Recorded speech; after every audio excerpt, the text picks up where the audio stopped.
They say the tarot speaks in symbols, that each card is a mirror of the soul, whispering truths the conscious mind dares not face. But what if I told you that tarot was never meant to predict the future? What if it was a map, a spiritual blueprint left behind by ancient initiates, guiding the seeker towards self-realization, enlightenment, and divine remembrance? The modern world has turned these sacred cards into a game of fortune-telling, a curious parlor trick. But their true essence lies far deeper, buried in the esoteric traditions of lost civilizations and mystery schools long forgotten.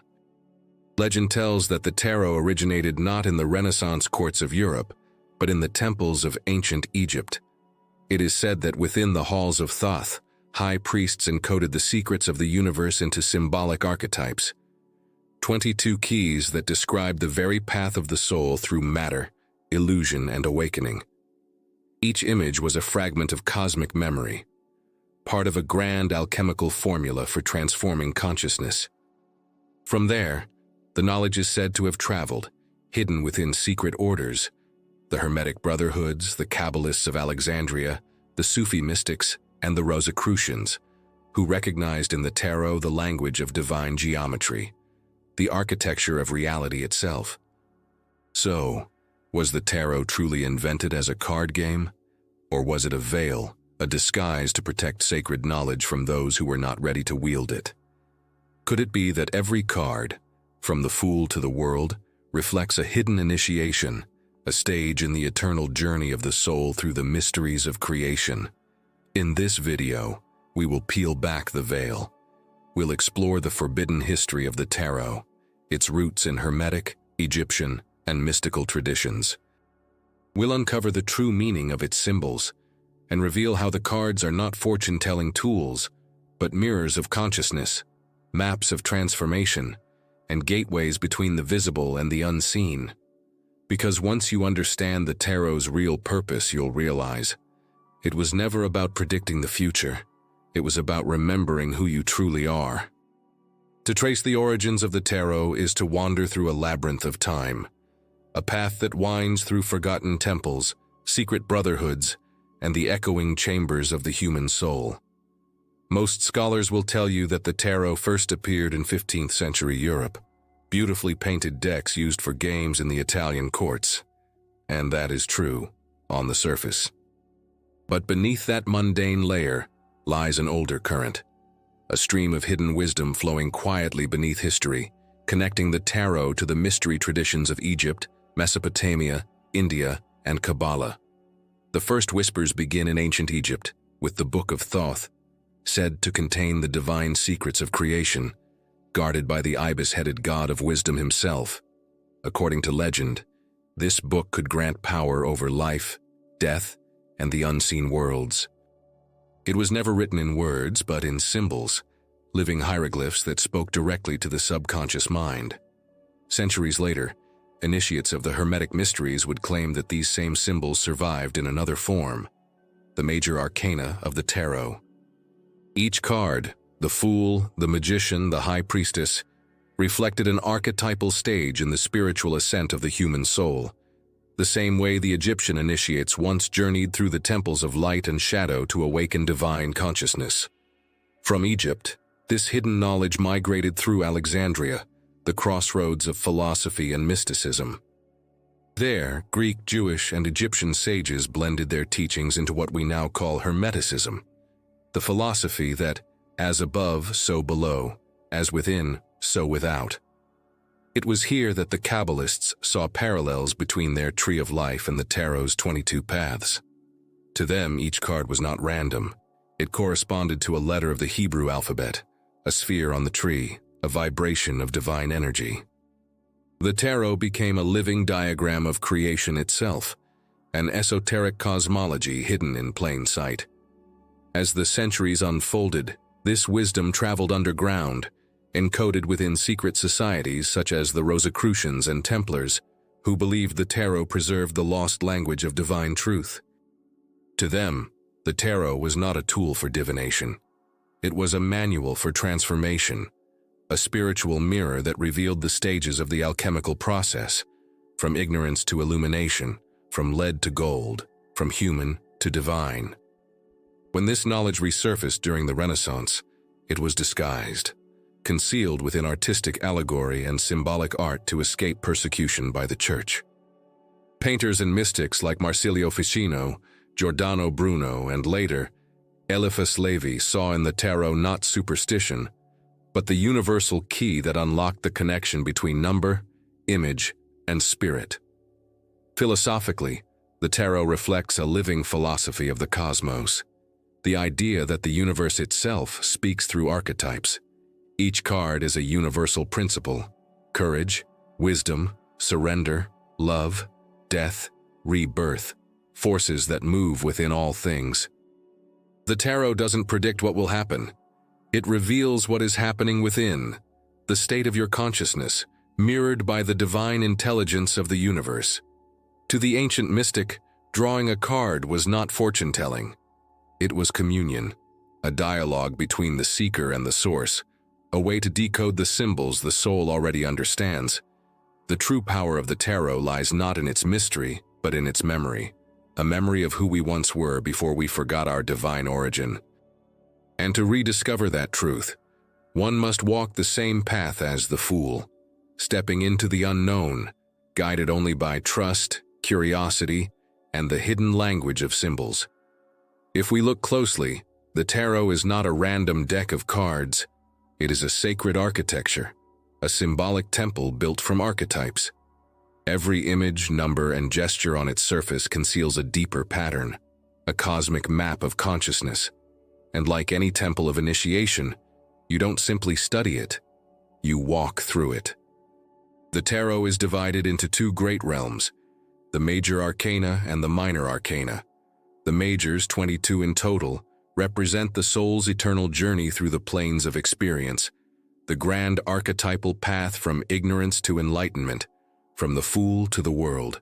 The minors, the four suits, reflect the manifested universe, the patterns of energy that play out within our emotions, actions, thoughts, and material reality.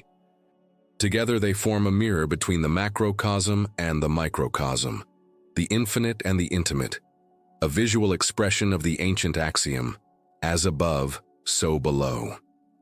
Let us begin with the major arcana, the 22 living archetypes.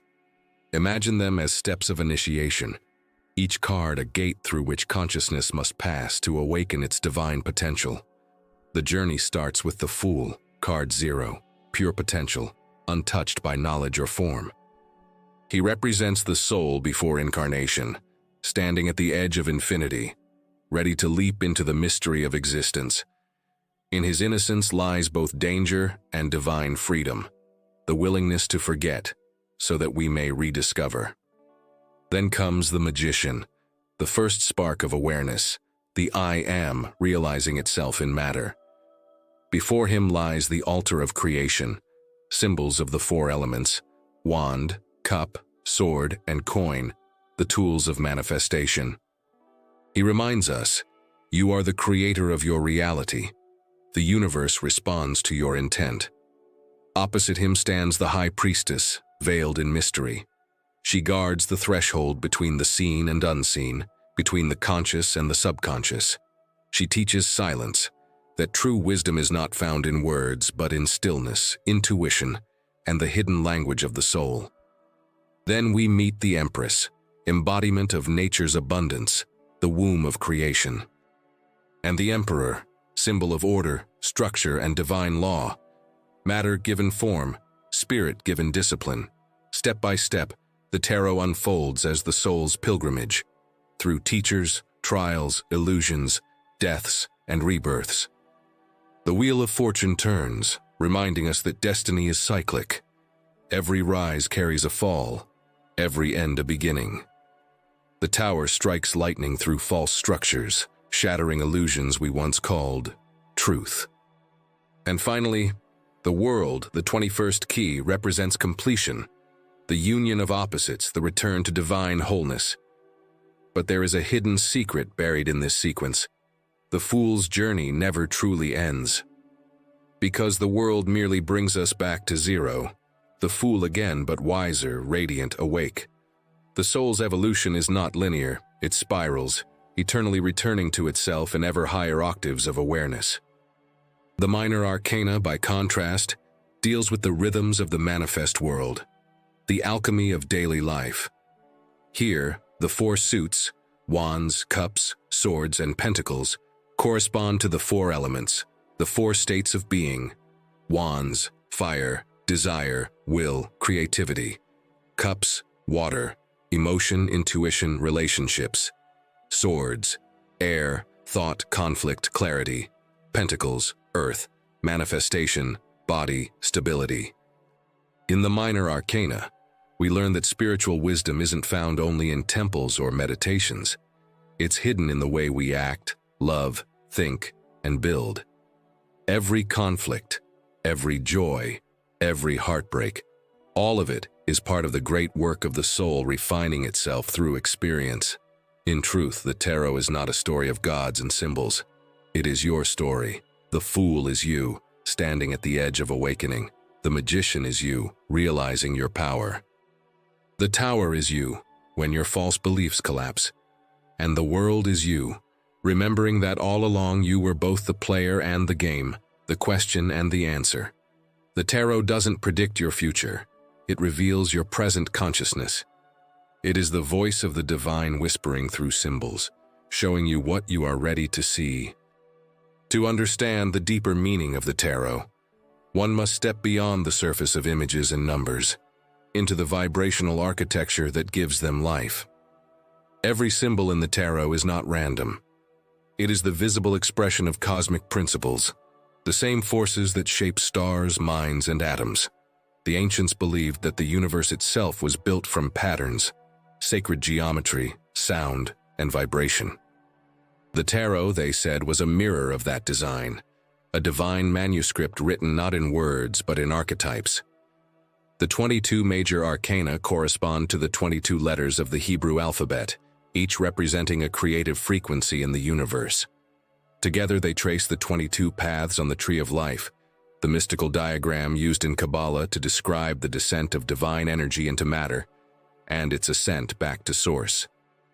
To the Kabbalist, the tarot wasn't just symbolic art.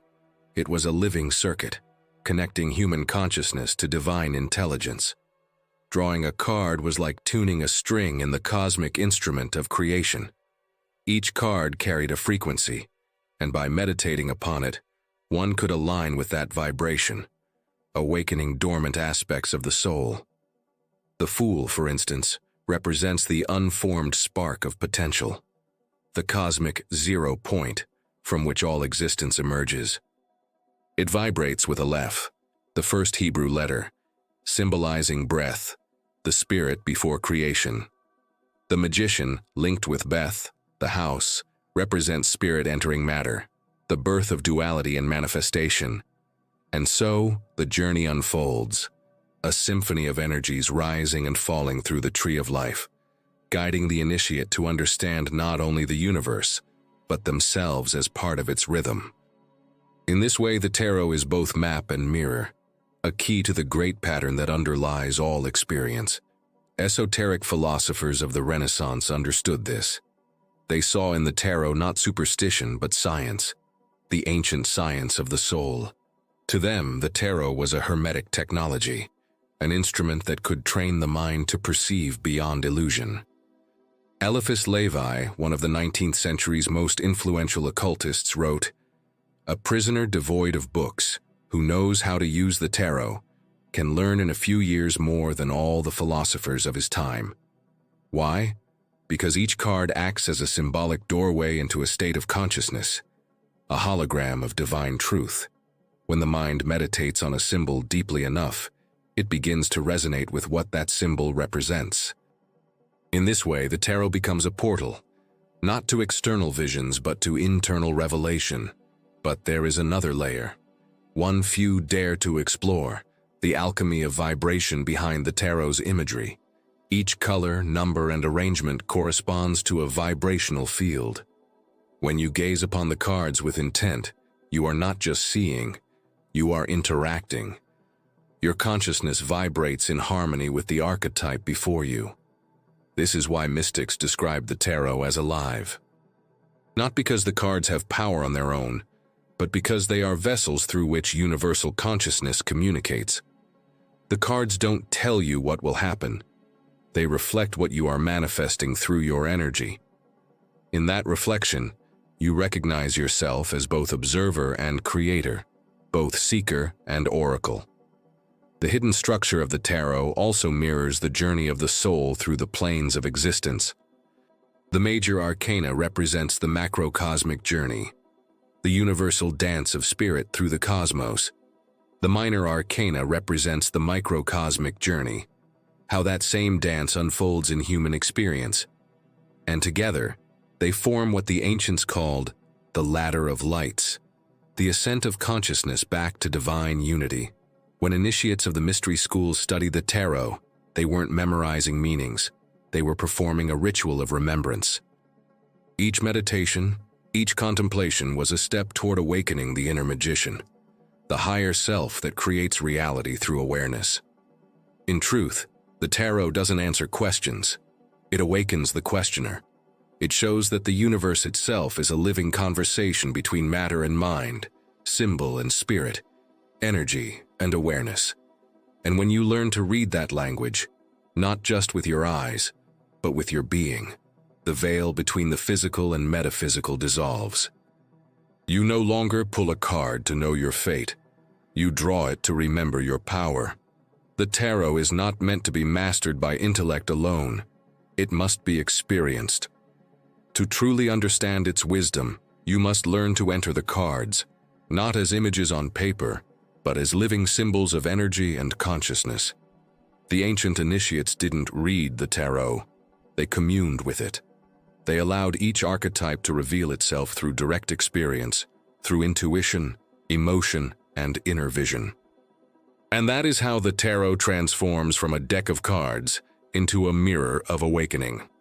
Step 1. The attunement. Before you even shuffle a deck, take a few breaths and center your energy. The tarot responds not to curiosity, but to presence. Hold the deck in your hands, feel its weight. Imagine it as a sacred bridge, a link between your conscious mind and the subtle dimensions of wisdom that surround you. Close your eyes. Visualize a circle of golden light forming around you, expanding with each breath. This light is your sacred space, your temple of insight. Then silently say, I open myself to truth, not prediction. I seek reflection, not reassurance. I am ready to see myself clearly. This act of intention aligns your vibration with the archetypal field of the tarot. From here, each card becomes an extension of your own consciousness. Step 2. The contemplation practice. Pick one card, perhaps the Magician, the Star, or the Fool, and spend a few minutes simply looking at it. Notice every symbol, every gesture, every color. Don't analyze, feel. What emotion does it awaken? What memory does it stir? What part of you does it seem to speak to? Then close your eyes and imagine stepping into the card. See yourself standing within its world. If you chose the High Priestess, feel the stillness of the moonlit temple. Hear the soft whisper of intuition behind the veil. If you chose the Sun, feel the radiant warmth of divine joy filling your chest. Spend a few minutes being inside the symbol, allowing your consciousness to absorb its vibration. This is not imagination, it is energetic attunement. Over time, these meditations awaken the same forces within you that the cards represent: wisdom, courage, balance, surrender, illumination. Step 3. The alchemy of reflection. After meditation, draw a card for reflection, not to predict, but to mirror. Ask, what truth is my soul showing me today? The card you draw is not an external message. It is a reflection of your inner frequency at that moment. If you draw the Tower, perhaps you are holding on to beliefs that need to fall. If you draw the Lovers, you may be entering a moment of alignment between heart and mind. If you draw Death, celebrate. It means transformation, the old shedding away to make space for new life. Record your insights. Write what you felt, not just what you think. Over time, You will begin to notice patterns, how certain cards appear when specific emotions arise, how the tarot speaks in symbols that echo through your dreams, relationships, and decisions. That's when you realize the cards were never talking to you, they were talking through you. Step 4. Living the archetypes. The final step is embodiment. Choose one card a week. Live as that archetype. If you choose the Hermit, embrace solitude and reflection. If you choose Strength, confront your fears with grace and compassion. If you choose the Star, practice hope. Radiate calm even in chaos. This is living alchemy, transforming lead, unawareness into gold, illumination. Each archetype becomes a teacher guiding you through an aspect of your own evolution. When practiced with sincerity, the tarot becomes a spiritual mirror, showing you who you are becoming and who you have always been. When you finally begin to see the tarot for what it truly is, a profound realization dawns. It was never about predicting the future. It was about awakening the eternal present. Every symbol, every archetype, every mysterious image is a reflection of your own consciousness reaching out to you, whispering reminders of who you really are. The Fool's Leap, the Magician's Will, the Hermit's Lamp, the Sun's Radiance, all of them live within you. They are not distant cosmic forces. They are the languages of your soul, speaking through the mirror of sacred imagery. The tarot was never meant to enslave you to fate. It was meant to liberate you from it. It teaches that destiny is not a line drawn in time, but a frequency you can rise to meet. When you align with truth, love, and awareness, you no longer chase outcomes. You become the center from which reality unfolds. The initiates of the mystery schools knew this. They said that to master the tarot was to master the great work, the inner alchemy of transmuting ignorance into wisdom, shadow into light, self into soul. And as you journey through its 78 archetypes, you begin to understand. The cards are not the answers. You are. The tarot is simply a sacred mirror, held up by the universe so that the divine within you can see its own reflection. When you lay the cards before you, you are not consulting chance. You are entering a conversation with the infinite. You are stepping into the same current of wisdom that flowed through Thoth, through the Hermetic masters, through the mystics who understood that truth is encoded in symbol. The tarot is a key, but the door it opens has always been inside you. So the next time you draw a card, don't ask, "What will happen to me?" Ask instead, "What am I being invited to awaken within myself?" Because that question, whispered from the soul, is the beginning of real magic. If this journey through the hidden origins of tarot has opened something within you, share your reflection below. The path of wisdom deepens when it's walked together.